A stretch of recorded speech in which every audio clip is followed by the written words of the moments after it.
The desert wind didn't just whisper in Arizona, it screamed. And in 1878, it screamed about a man named Dasan. Helena Morrison felt that scream in her bones. She pressed her back against a canyon wall, the stone cold against her fine dress, and waited. Her heart was a drum against her ribs, a frantic beat in the sudden silence of the night. Then he appeared. He moved from the shadows like he was made of them. The moonlight hit his shoulders, and Helena forgot how to breathe. He was a silhouette of power, a living statue carved from the rugged land itself. Dasan. The Apache warrior whispered about in forts and settlements, a name spoken with fear and a strange, grudging respect. He was taller than the story said, at least 6'4", with a frame that was all lean, hard muscle. His skin was bronze, gleaming under the stars, adorned with silver and turquoise that seemed to hold the moon's own light. Raven black hair, long and braided with feathers, fell past his shoulders. He was a force of nature, and he was looking right at her. Helena had been raised to fear the Apache. They were savages, murderers, the boogeymen of the frontier. Her Christian upbringing had painted them as godless heathens, but as Dasan's dark eyes locked with hers across 20 feet of sand, all those lessons turned to dust. "You should not be here, white woman." His voice was a low rumble, the sound of distant thunder. It wasn't a threat, it was a fact, and the dangerous curiosity in it made Helena's blood sing. I, I got separated from my party," she whispered. The lie slipped out, smooth as silk. The truth was far more scandalous. She hadn't gotten lost. She had sought this out. She'd heard the tales of the warrior chief who ruled these canyons and had deliberately slipped away from her wagon train, drawn by a pull she couldn't explain. He took a step closer. The air shifted. Helena could smell leather, wild sage, and something else, something purely him. Her modest dress suddenly felt tight, suffocating under his gaze. "The desert shows no mercy to the lost," Dasan said, his eyes never leaving hers. "Your people hunt mine. My people see yours as enemies. Yet here you are, alone." He stopped just out of reach, but the space between them felt electric, a live wire ready to snap. He took another step. "Are you not afraid?" The question hung in the air. She should be. She should be screaming. Instead, a strange calm settled over her. Here, in the heart of danger, she felt more alive than she ever had in the stifling parlors of Denver society. "Perhaps I'm braver than I look," she said, her voice finding a sudden strength. A slow smile touched Hassan's lips. It changed his entire face, turning his harsh warrior features into something devastatingly handsome. "Or more foolish." "Maybe both," Helena admitted, the words bolder than any she'd ever spoken. The chains of her old life were shattering, one by one. He studied her then, his gaze so intense it felt like a physical touch. He saw the golden hair that shimmered like spun silk, the porcelain skin that defied the harsh sun, the emerald eyes that held a fire he recognized, a spirit too wild for the world that tried to tame it. "What is your name?" he asked, his voice softer now, almost an intimate whisper. "Helena." It felt like a confession. "Helena," he repeated, and the sound of her name on his tongue was the most forbidden, most beautiful thing she had ever heard. "I am Dasan." She knew. Oh, she knew. "Your people will be looking for you," he said, but he didn't move away. "They will bring soldiers, guns." A reckless impulse seized her. She looked at this magnificent, dangerous man, and for the first time in her life, she didn't care about the consequences. "Let them," she whispered. "I don't want to be found. Not tonight." Something shifted in his eyes. Surprise, and a raw, consuming desire that mirrored her own. He closed the remaining distance in a single, fluid motion. He was so close now, she could see the flecks of gold in his dark eyes, the small, faded scars that told the story of his life. "You do not know what you ask," he said, his voice a rough growl. "I am not a tame man, Helena. I am Apache. I take what I want." His words should have terrified her. They didn't. They ignited a fire deep inside her, a heat that spread through every inch of her body. She lifted her chin, her eyes locked on his. "Show me," she breathed. That was all it took. His control shattered. His hands came up to frame her face, his fingers tangling in her golden hair as he pressed her back against the cool stone of the canyon wall. The shock of it, the raw power, sent a jolt through her. Helena's hands instinctively found his chest, her palms flat against the warm, hard muscle. When his lips met hers, it was an explosion. It wasn't a gentle kiss. It was hungry, desperate, the culmination of a longing neither of them had known they possessed. It was lightning and gunpowder. It was drowning and flying all at once. His hands moved over her, not with roughness, but with a kind of reverent worship, tracing the curves of her body through the thin fabric of her dress. A soft moan escaped her lips as his mouth left hers, trailing a burning path down her throat.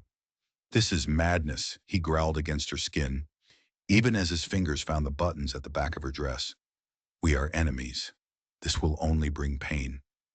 "Then let us have tonight," Helena whispered, her fingers clutching his long hair, pulling him closer. "Just this one perfect moment, before the world finds us and tears us apart." He lifted her into his arms as if she weighed nothing. He carried her deeper into the shadows to a hidden alcove where he spread a soft buffalo hide on the sand. Under the vast, star-dusted sky, they came together, not as a white woman and an Apache warrior, but as something more primal. Wind and fire, earth and sky. Helena had been taught that passion was a sin, something to be ashamed of, to be controlled. In Dasan's arms, she discovered it was a form of prayer. He worshipped her body with his hands, his mouth, exploring every inch of her skin until she thought she would shatter from the sheer, overwhelming sensation. When they finally joined, a cry was torn from her throat, a sound of pure release that echoed through the silent canyon. He moved with a rhythm as ancient as the desert itself, powerful and deep and utterly consuming. Afterward, they lay tangled together, her head on his chest, his heart a steady drum beneath her ear. The desert night wrapped them in a velvet blanket, a temporary peace where war and hatred and the impossible chasm between their worlds ceased to exist. But the dawn always comes.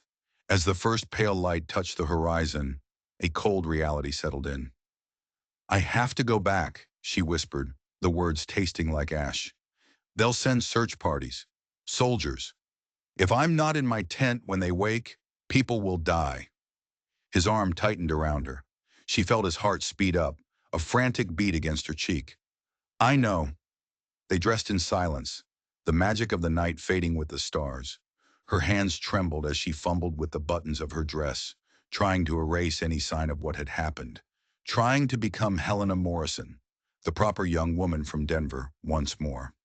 When she was ready, Dasan turned her to face him. He cupped her face in his hands, his gaze memorizing every detail, as if he could burn her image into his soul. "I will never forget this night," he said, his voice thick with an emotion he couldn't hide. His thumb traced her lower lip. "I will never forget you, Helena Morrison." "Nor I you," she managed to say, her throat tight. She stood on her toes and pressed one last, desperate kiss to his lips. "Goodbye, my warrior." She turned and walked away. She didn't look back. She knew if she did, she would never find the strength to leave.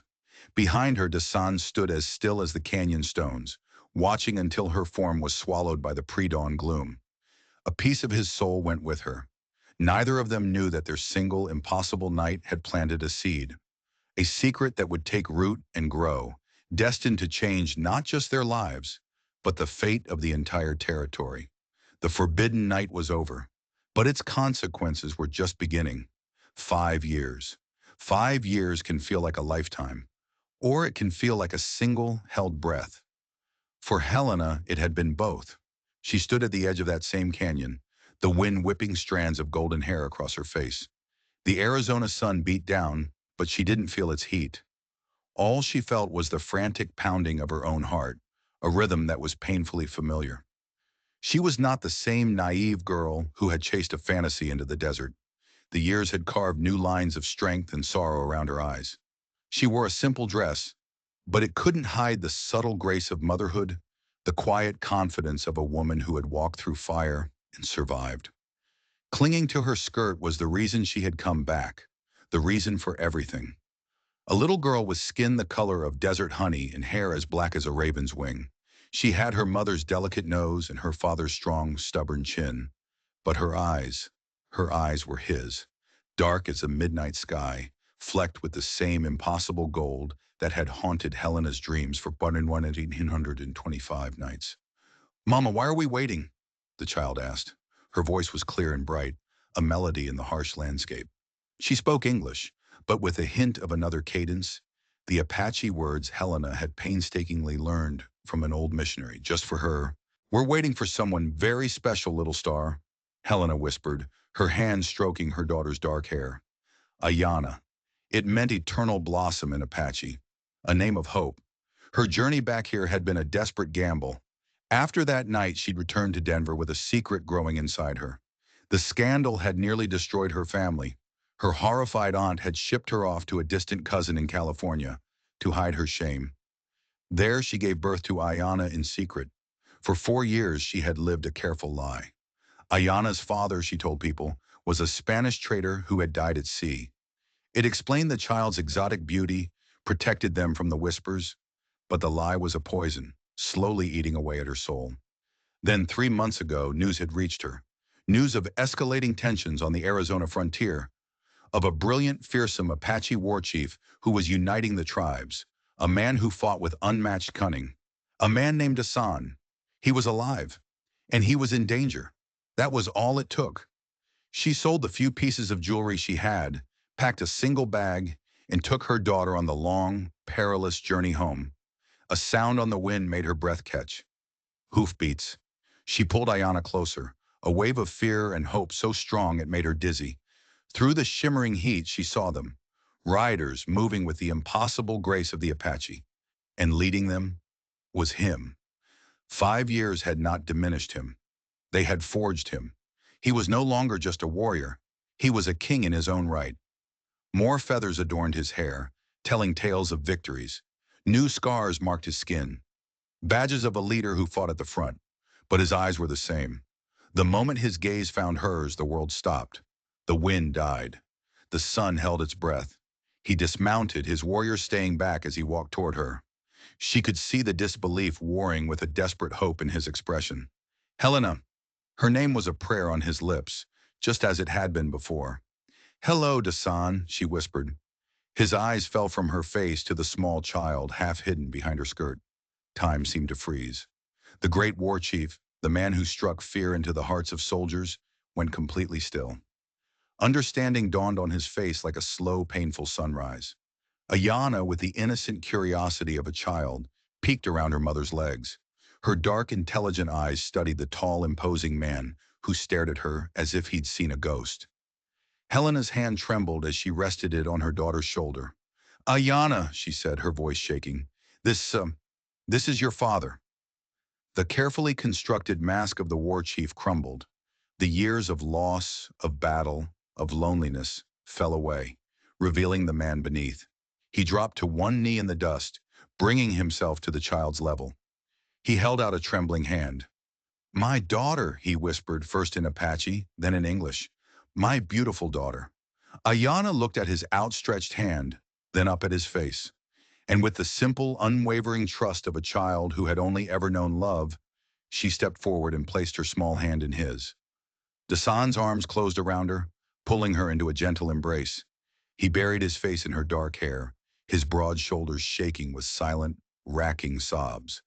Helena watched, tears streaming down her own face, her heart breaking and healing all at once. Finally, he stood, lifting Ayana into his arms. He looked at Helena, his eyes filled with a storm of emotions. "Why?" he asked, his voice rough. "Why did you not tell me?" "I tried," she said, the words tumbling out. "I sent letters with missionaries, traders, anyone I thought might reach you. They never did they?" He shook his head, his expression grim. "The soldiers stopped most messages, and many of my own people would not deliver a letter from a white woman." The chasm between their worlds was wider than she had ever imagined. "You're very tall," Ayana observed, touching his face with a small, curious hand. "Mama said you were a great warrior." A real smile, the first she'd seen, lit up Dasan's face. And you are very brave, little star, just like your mother. He looked at Helena, his eyes searching hers. Why now? After all this time, why come back? The news, she said. They talk of war, of you. I couldn't. I couldn't let our daughter grow up hearing her father was killed without ever meeting him. She took a deep breath. We didn't just come to visit, Dasan. We came home. He stared at her stunned. You would give up your world? For this? His gesture took in the harsh, unforgiving landscape, the life of a hunted fugitive. What world? She asked, a bitter edge to her voice. A world where I have to lie every day? Where our daughter is a secret I have to protect? I haven't belonged there for 5 years. My home is with you. He looked from the woman who had haunted his every waking thought to the child in his arms. A miracle he never knew existed. His child. A sudden movement from the warriors behind him broke the spell. One of them, a woman with sharp eyes and a severe expression, stepped forward. She was adorned in finery that spoke of high status. She looked at Helena, then at the child, and her gaze was pure ice. Dasan's face tightened. He set Ayana down gently, keeping a hand on her shoulder. Helena, he said, his voice low and strained, there is something you must know. The woman stopped beside him, her possessive hand resting on his arm. This is Nalan, Dasan said, and the words felt like stones in his mouth. Daughter of a great chief from the south, our tribes formed an alliance 2 moons ago. He paused, and in that moment, Helena's world tilted on its axis. She is to be my wife. The desert air, once filled with the promise of reunion, suddenly turned thin and cold. Helena looked at the hostile woman, at the man she had crossed a country for, at the daughter standing between them, and she understood. She hadn't come home.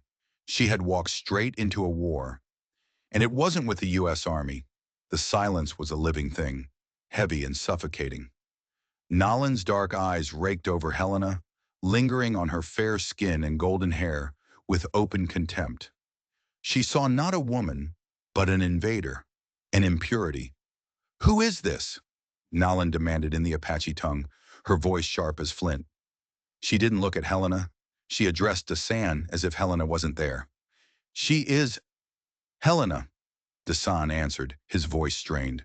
He switched to English, a deliberate choice that made Nalan's eyes narrow further. She is the mother of my child. The admission hung in the air, an earthquake that sent fissures through the new reality Dasan had built. Nalan's gaze dropped to Ayana, who had instinctively moved to hide behind Helena's skirt. The woman's expression hardened from contempt to a cold, calculating fury. This wasn't just a white woman. This was a rival. This was a threat. Helena's mind reeled. Wife? An alliance? In all her daydreams of their reunion, this possibility had never once occurred to her. She had been so consumed with her own secret, she never imagined he would have a life that hadn't stopped and waited for her. How could she have been so naive? I didn't know, Helena stammered, feeling the blood drain from her face. If I had known, I never would have. You never would have what? Dasan interrupted, his eyes pleading with her. Kept my daughter from me forever? The accusation, born of his own shock and hurt, stung like a slap. Of course not. I don't want to cause trouble for you, for your people. She looked at Nalan's furious face. For your alliance. The ride to the Apache stronghold was a blur of dust and tension. Helena rode a horse Dasan provided, with Ayana seated in front of her. Dasan rode ahead with Nalan, their backs ramrod straight. The space between them crackled with unspoken words. The other warriors kept their distance, their faces unreadable masks. The stronghold itself, hidden deep within a labyrinth of canyons, was a shock. It wasn't the primitive camp of her imagination. It was a thriving, organized community. Wiki-ups were arranged in neat circles, fires burned with purpose, and the sounds of children playing echoed off the canyon walls. It was a home she had just thrown into chaos. The welcome was as cold as Nalan's stare. News of their arrival spread like wildfire. People emerged from their dwellings to stare. They didn't see a returning lover or the mother of their chief's child. They saw a white woman, the face of their enemy, walking into their most sacred hidden place, and beside her, a child who was a confusing mix of both worlds. Only one person showed them any kindness. An older woman with a face like a wrinkled map and eyes that held a deep, ancient wisdom. She introduced herself as Cochetta, Dasan's aunt. She looked at Ayana, and her stern expression softened into something resembling wonder. She has his eyes, Cochetta said simply, placing a gentle hand on Ayana's head. It was a small gesture, but in the sea of hostile faces, it felt like a lifeline. The days that followed were a quiet torment. Dasan gave Helena and Ayana a wiki-up of their own, a place of privacy but also of isolation. He was torn, caught between the past that had just become his present and the future he had promised to Nalan and her people. He spent time with Ayana, his face transformed with a fierce, tender love whenever he was with her. He taught her Apache words, showed her the constellations in the night sky, and told her stories of the coyote and the eagle. In those moments, Helena saw the man she had fallen in love with. But then he would be gone, pulled away by his duties as chief, by strategy meetings with his warriors, and by the constant, watchful presence of Nalan. Nalan was a shadow at Helena's heels. She missed no opportunity to remind Helena that she was an outsider.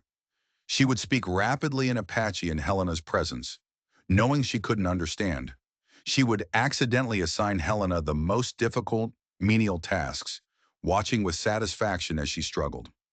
It was a war of 1,000 tiny cuts. One evening, Helena was trying to grind corn on a stone metate, a task the other women performed with effortless grace. Her hands were clumsy, her rhythm all wrong. A group of women, Naline's friends, watched her, whispering and laughing amongst themselves. Helena's cheeks burned with humiliation. "Let me show you," a quiet voice said. It was Cochetta. The old woman knelt beside her, her gnarled hands guiding Helena's, showing her the proper way to shift her weight, the right rhythm to use. "They fear what they do not understand," Cochetta said, her voice low. "You are a disruption, like a stone thrown into a still pond." "I never meant to be," Helena whispered, her eyes stinging with tears of frustration. "I just wanted my daughter to know her father." "And now she does," Cochetta said. "But the ripples you have made will not be calmed easily. Nalan sees you as a threat to more than just her marriage. Her father's alliance is what gives Dasan the strength to fight the soldiers. If that alliance breaks, we are all doomed."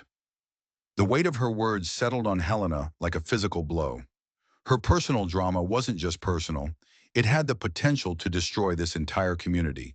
The tension in the camp grew thicker with each passing day. The warriors were restless. One of them, a man named Tarek, was openly hostile. He was Nalan's cousin and fiercely loyal to her. He saw Helena as a white spy. "How do we know she did not lead the soldiers here?" he demanded one night at the communal fire, his voice loud enough for everyone to hear. "She appears just as the army gathers at our borders. It is too much of a coincidence." "That is enough, Tarek," Dasan commanded, his voice like cracking ice. But the seed of suspicion had been planted. Helena saw it in the way people looked at her, the way they fell silent when she approached. She and Ayana were becoming pariahs. One afternoon, Ayana was playing with a group of other children by a small stream.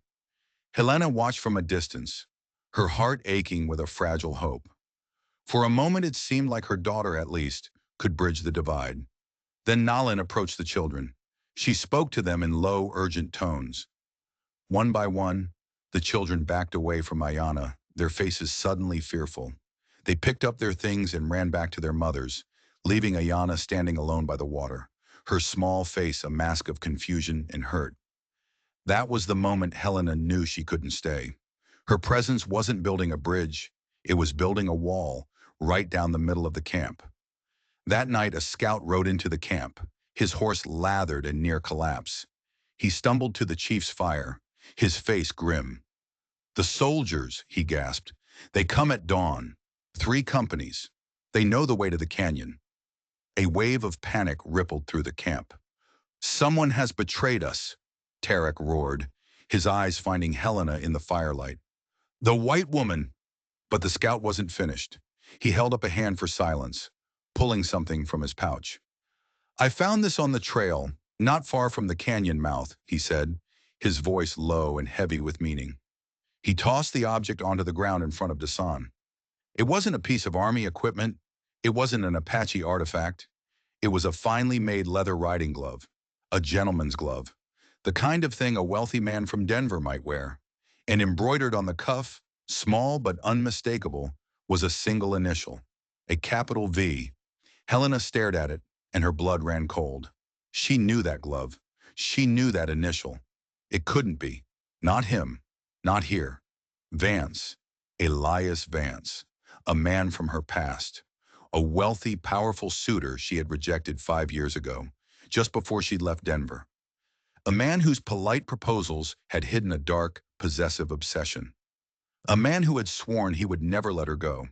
He had found her, and he had brought the U.S. Army with him. The camp was in turmoil. Warriors grabbed their rifles. Women scrambled to gather their children and belongings. The air thick with fear and anger. Tarek's accusations grew louder, pointing the finger squarely at Helena. She brought this curse upon us. She led them here. Dasan stood like a rock in the middle of the storm, his face a grim mask. He picked up the glove, turning it over in his hand. He looked at Helena, his eyes searching hers, asking a question he didn't speak aloud. I know who this belongs to, Helena said, her voice shaking but clear. The warriors fell silent, turning to her. His name is Elias Vance. He was a man I knew in Denver. He wanted to marry me. I refused him. And now he comes for revenge? Tarek sneered. Using the army to destroy us and reclaim what he thinks is his? The ugly truth of it hung in the air. Elias wasn't trying to rescue a captive. He was hunting a possession. The war council gathered, a tense circle of hardened warriors around the fire. The options were bleak. We fight, Tarek insisted, his hand gripping a war axe. We make them pay in blood for setting foot on our land. There are too many, Cochetta argued, her voice filled with a weary wisdom. We would be slaughtered. We must scatter, run to the deep desert, live to fight another day. And abandon our home? Dasan countered, his voice a low growl. Abandon the graves of our ancestors? We cannot run forever. Helena listened, her heart fracturing. This was her fault. Her past had followed her and was now threatening to burn down Dawson's entire world. The love that had brought her back, the desperate hope for a family, was about to cost these people everything. She thought of Elias, his cold eyes, the way his smile never reached them. He wouldn't stop. He would see every Apache man, woman, and child as an obstacle. He would burn this canyon to the ground to get to her. Then a desperate, terrifying idea began to form in her mind, an idea that might save them all, or get them all killed. There is another way, she said. The circle of warriors turned to look at her, their expressions a mixture of suspicion and surprise. Helena, no, Dasan said immediately, knowing her mind, seeing the sacrifice in her eyes. Just listen, she insisted, stepping into the firelight. Ayana, awakened by the commotion, clung to her mother's leg. The soldiers are coming for one reason. For me, Elias has convinced them I'm a captive, that you're a monster who kidnapped me and my child. She took a deep breath, her voice gaining a desperate strength. So what if the captive walks out to meet them? Willingly. The silence was absolute. If I go to them, she continued, her plan spilling out, with Ayana under a flag of truce, if I tell them I was held against my will and that you have agreed to release me in an act of good faith, it might stop them. It might buy you the time you need to disappear. Absolutely not, Dasan thundered, crossing to her in 2 strides. I will not let you go. I just got you back. I will not hand you and my daughter over to that man. It's not about what you want, Helena shot back, her own fear making her sharp. It's about what's necessary. Do you want to see your people die? Do you want Nalan and Tarek and Cochetta to be cut down because of me? Nalan, who had been watching from the edge of the circle, flinched at the mention of her name. For the first time, a flicker of something other than hatred crossed her face. Confusion? Or maybe a grudging respect. The army doesn't negotiate with Apache, Tarek spat. They might negotiate with a white woman trying to save her child, Helena countered. Elias wants me. He doesn't care about you. If I give him what he wants, the reason for his attack is gone. He will not let you go, Dasan said, his voice dropping to a harsh whisper, his hands gripping her shoulders. You know what kind of man he is. He will take you, and I will never see you again. And I won't let your love for me be the reason your people are wiped from the earth, she whispered back, her hand coming up to touch his face. Don't you see? This is the only way. You have to let me go. He stared at her, his face a portrait of agony. He was a war chief, a man who commanded hundreds. But in that moment, he was just a man being asked to sacrifice the only two people he truly loved. Mama, Ayanna's small voice cut through the tension. Are we going to see the soldiers? Helena looked down at her daughter, her heart clenching. She knelt, bringing her face level with the child's. Yes, little star. We're going to go talk to them. We're going to be very, very brave, and we're going to try and make them understand that we're not enemies. Okay, Ayanna said with the simple trust of a child. But will Papa be with us? Helena looked up at Dasan, her eyes pleading. The final decision was his. He could refuse, and they could all fight and probably die. Or he could agree and lose her and Ayanna, possibly forever, but save his people. It was an impossible choice. The first light of dawn was a bloody smear across the eastern sky. The air was cold, filled with a tension so thick it was hard to breathe. Helena was ready. Cochetta had helped her dress in her finest traveling clothes to look as much like a civilized woman as possible. Ayanna, confused but calm, stood beside her, clutching a small doll Cochetta had made for her. Dasan had not agreed, but he had not refused. His silence was a torment. As Helena prepared to mount the horse they had brought for her, Nalan approached. The two women stood face to face for a long moment.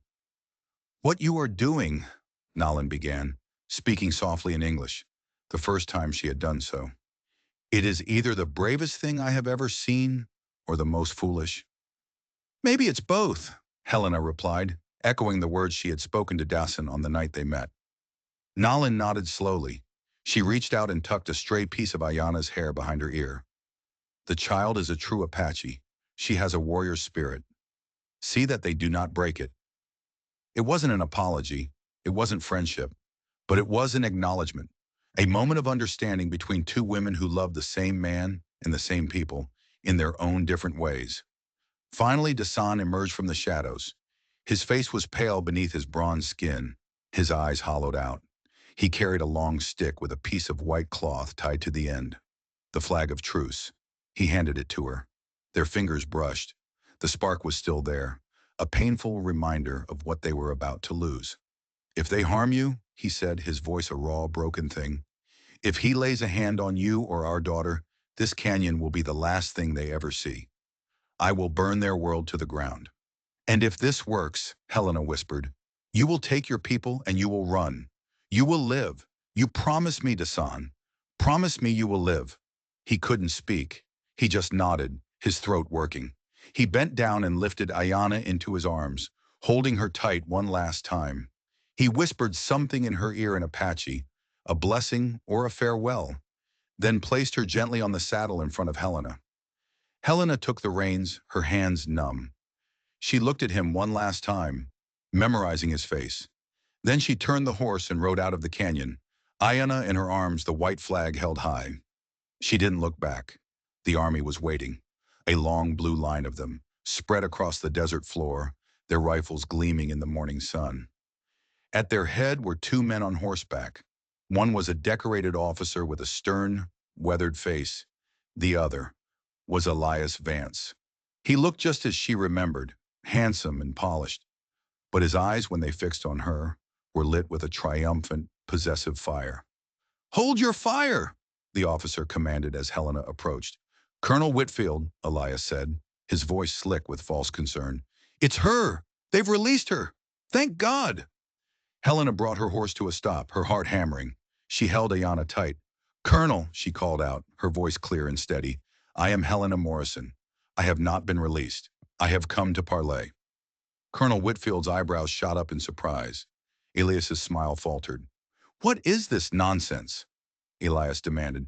Helena, my dear, you're safe now. These savages haven't harmed you, have they? He made to ride toward her, but the colonel held up a hand. Let the woman speak, Mr. Vance. Helena's gaze met the colonel's. There has been a great misunderstanding, sir. I was never a captive.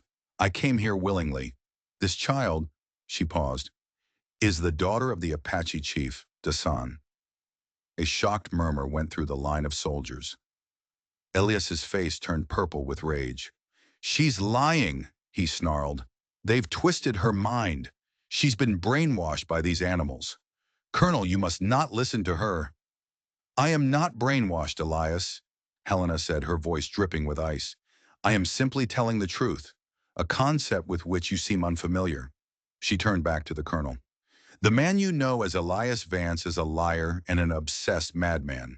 He manufactured this entire incident to satisfy a personal vendetta against me. He has risked the lives of your men and started a war based on a lie. Preposterous, Elias shouted.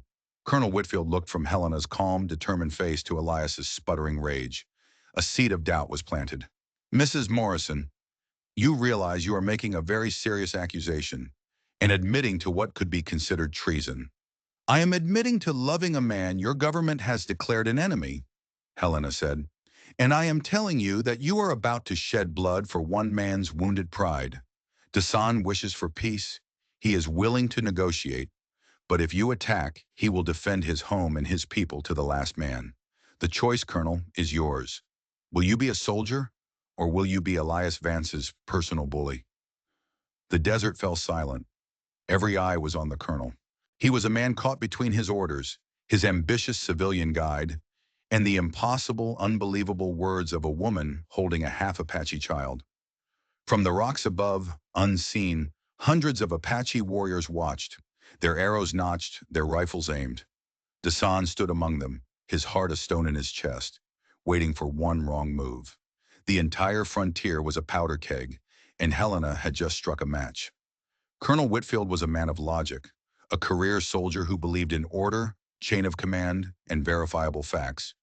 What stood before him was chaos incarnate, a respectable white woman claiming to love an Apache chief, a child who was living proof of that union, and a civilian guide, Elias Vance, whose version of events was rapidly unraveling under the pressure of Helena's testimony. This is insane, Elias hissed, reining his horse closer to the colonel's. She's clearly been coerced. Look at her. She's terrified. We need to take her and the child, by force if necessary, and get them away from here. He spurred his horse forward, his intention clear. He was going to grab Helena's reins, to take control. It was the last mistake he would ever make. Before he could move 10 feet, a sound like a hornet's nest filled the air. An arrow, fired from the canyon rim, embedded itself in the sand just inches from his horse's hoof. It was a warning shot, fired with impossible precision. Then another, and another. Suddenly the canyon walls came alive. On every ridge, every rock outcropping, Apache warriors materialized from the landscape. They didn't shout or scream. They stood in silent, deadly testament, their weapons aimed squarely at the blue-coated soldiers below. There weren't dozens of them. There were hundreds. Far more than scouts had reported. The soldiers panicked, raising their rifles. The line wavered. A single nervous trigger finger would unleash a massacre. Hold your positions, Whitfield bellowed, his voice a thunderclap of command that cut through the fear. Stand down! Dasan stepped into the open on the highest ridge, a formidable figure against the morning sky. He did not have a weapon in his hand. His message was clear. We can destroy you, but we are waiting for your choice. Whitfield's eyes darted from Helena to Elias, then up to the silent army on the cliffs. He had been led into a trap. Not an Apache trap, but Elias Vance's. Vance hadn't just lied about Helena, he had lied about the strength of the enemy. He had wanted a slaughter. Mr. Vance, Whitfield said, his voice lethally calm, you told me Dasan's band was a small renegade force of no more than 50 warriors. Elias stared, his face ashen, at the sea of armed men above. The intelligence must have been wrong. Or you lied, Whitfield finished for him. He turned his gaze back to Helena. Her face was pale, but she sat her horse with unshakable resolve, her arm a protective shield around her daughter. She was not a captive. She was a queen defending her kingdom. What are your terms? the colonel called out, his voice directed not at Helena, but at the silent chief on the ridge. It was Helena who answered. A treaty, a real one, not a surrender. Recognition of these canyons as Apache land in exchange for an end to all raids and safe passage for settlers through the outer territories. A border that is respected by both sides. That is above my authority, Whitfield stated. Then get someone with authority, Helena replied. Until then, we have a truce. Your men will withdraw to the river, and Dasan's warriors will hold their positions. No one else has to die today, Colonel. Elias, seeing his prize slipping away, his entire scheme collapsing, finally snapped. He let out a wordless roar of fury and drew a pistol from his coat. He aimed it not at the warriors but at Helena. If I can't have you, he screamed, his face twisted in a mask of madness. No one will! He fired. The world seemed to move in slow motion. The crack of the pistol, Ayana's scream, Helena instinctively twisting to shield her daughter with her own body. But the bullet never found her. From the side, a blur of motion. Nalan, who had ridden out from a hidden path, slammed her horse into Elias's. His shot went wild, flying harmlessly into the sky. Before he could recover, Tarek, following close behind her, leaped from his own horse onto Elias's. The two men crashed to the ground in a tangle of limbs. It was over in seconds.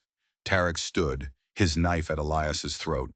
The soldiers stared, stunned into inaction. Nalan reined in her horse, her chest heaving. She looked at Helena, a fierce, protective glare in her eyes. She had made a choice.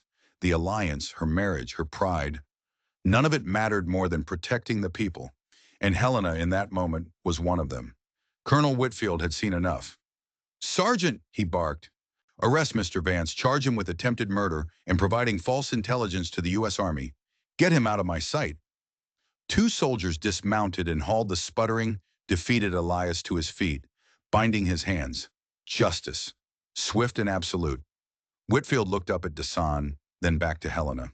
He gave a single, slow nod. An agreement. A sign of respect.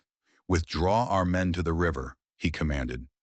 As the soldiers began their orderly retreat, a fragile peace settled over the canyon.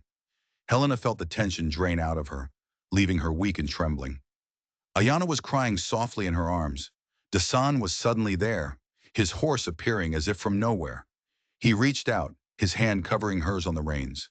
His touch was warm, steadying. You were foolish, he said, his voice thick with emotion.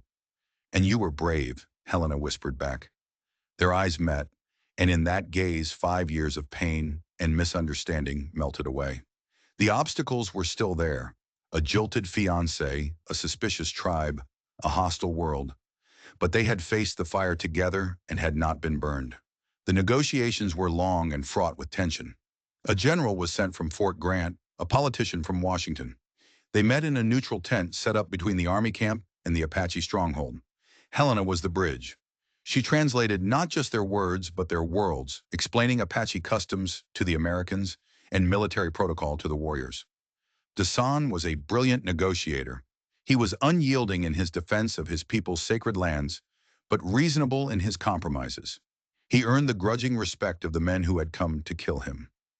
Nalan stood by his side through it all. Not as a fiancé, but as a valued advisor. The crisis had forged a new understanding between her and Helena. They were not friends, not yet, but they were allies bound by a shared love for their people's future. One evening, she found Helena looking out over the canyon. The marriage will not happen, Nalan said simply. My father will not be pleased, but he will understand. An alliance cannot be built on a broken heart. Dasan's heart belongs to you. She paused. He never would have been a good husband to me. His ghost would have always been in the room. She was referring to Helena. And you? Helena asked softly. I am a warrior, Nalan said, a proud smile touching her lips. I will lead my own people one day. I do not need a husband to give me strength. The Treaty of Canyon Verde, as it came to be known, was a miracle. It was a document built not on conquest, but on mutual respect. The Apache kept their home, and the settlers gained their peace. Years passed. The fragile truce held, becoming a lasting peace. A new settlement grew near the canyon, a place where white and Apache families lived and traded side by side. Helena and Dasan were married, not by a priest or a shaman, but by the simple act of building a life together. Ayana grew into a remarkable young woman, fluent in both languages, wise in the ways of both cultures. She became a teacher, a leader, a living symbol of the peace her parents had fought so hard to create. One evening as the sun set, painting the desert in hues of orange and purple, Helena stood with Dasan, watching Ayana teach a group of children, both white and Apache, the names of the stars. "Do you ever regret it?" he asked, taking her hand. "Giving up your world for this?"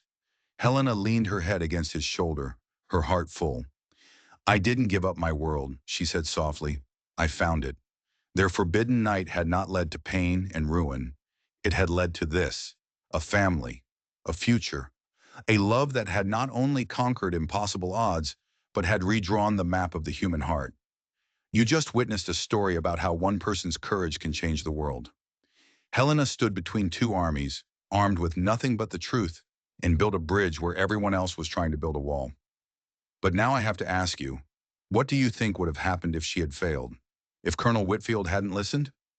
Would you have had the courage to do what she did? To risk everything for a chance at peace? Drop your thoughts in the comments below. I want to know what you would have done. Stories like this matter. They remind us that even in the darkest of times, when hatred and fear seem to be winning, love and bravery can still change the course of history. But these stories only have power if they're shared.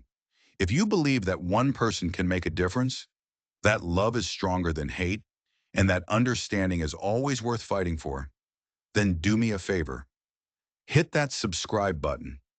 Join this community of people who believe in the power of a good story to change the world. By subscribing, you're not just watching videos, you're sending a message that these are the stories we need to hear. So click subscribe and share this story with someone who needs a reminder that even the deepest divides can be bridged. Don't let the world tell you it's impossible. You be the one to prove them wrong.